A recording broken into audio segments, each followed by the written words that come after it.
and welcome to the back of the queue for the viewing of the King. Although I should say that should you actually wait in said queue, eventually you'll get ushered into some sort of room. Then the King's not there anyway, not sure where or in what state he's in. Some people say that when you go in that room there's a royal urn, which would indicate that perhaps he's being cremated and his ashes are in the urn, and that's what you see. You see the royal urn. Other people have said that he hasn't been cremated. If you go on some websites and says that he maybe won't be cremated for about a year, which of course then makes you wonder about the state of the body. I mean, there's ways of, obviously using chemicals and stuff that you can kind of, keep it looking not so bad, I guess, but I'm not sure about a year. I mean, but anyway, who knows? Anyway, but everyone does seem to agree that one doesn't actually get to see the King himself, like as a recognizable human being, so to speak.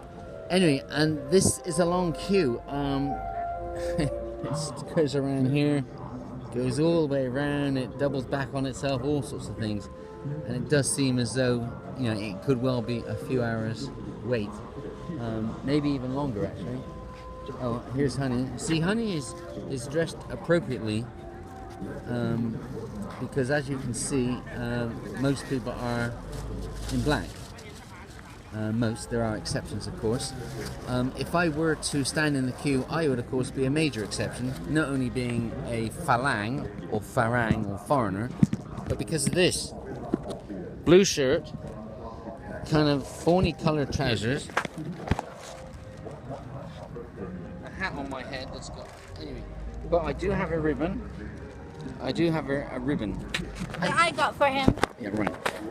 Yeah, they are giving away lots of free stuff, actually. Because you have to. I mean, if you're standing in one of these queues for a few hours, there are umbrellas around. But nevertheless, you're going to want water, you're going to want food. Apparently all that stuff is being donated, which is great, which is really nice. But you'd have to. I mean, it gets so hot here that I'm sure that if you stand in that queue for hours on end without water, you're going to collapse or something. But anyway, all that stuff is free. There's a toilet, there's a mobile toilet up there, and you see these big screens. There's one over there, and there's a video playing of the King walking and getting out of the car. All that kind of stuff. All that sort of stuff. Now, if Liza wanted to, she could actually, stay in this queue. She's dressed more appropriately. I should say that there are. I mean, if I wanted to stay in the queue, there are coveralls for me that I can rent for something like. Well, not rent, they give actually, but it's like a 200 baht deposit, which I'd get back upon a safe return. So I could do that. But I guess I'm not into it. I'm really not into it. I mean, it wouldn't be so bad if you could kind of actually see his body. But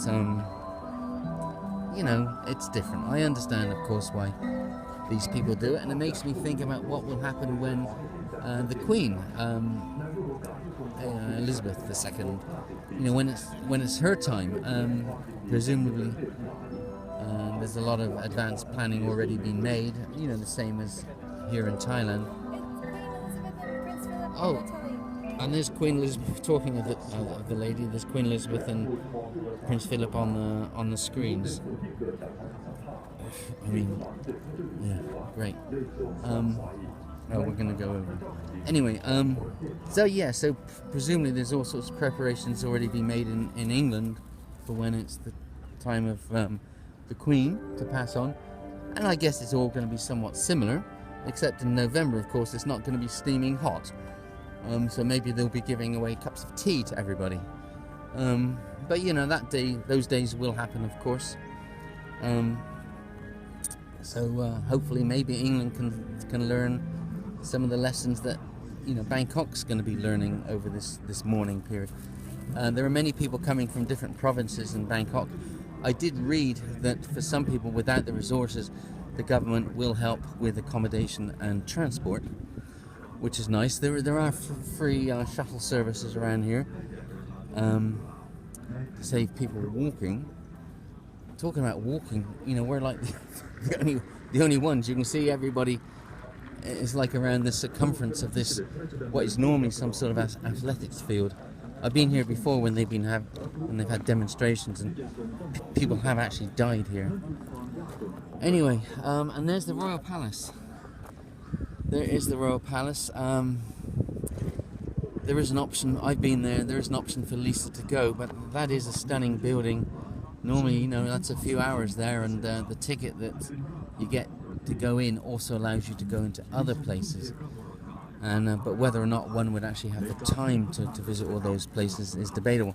Plus the fact that tonight at 7 o'clock I do leave Bangkok airport to return home. So of course need to get to the airport a couple of hours before, about 5 o'clock. Anyway, but yeah, in a way, all credit to the Thais for the way they're putting this on. I mean, does that whistle at us? Are we doing something wrong? I don't know.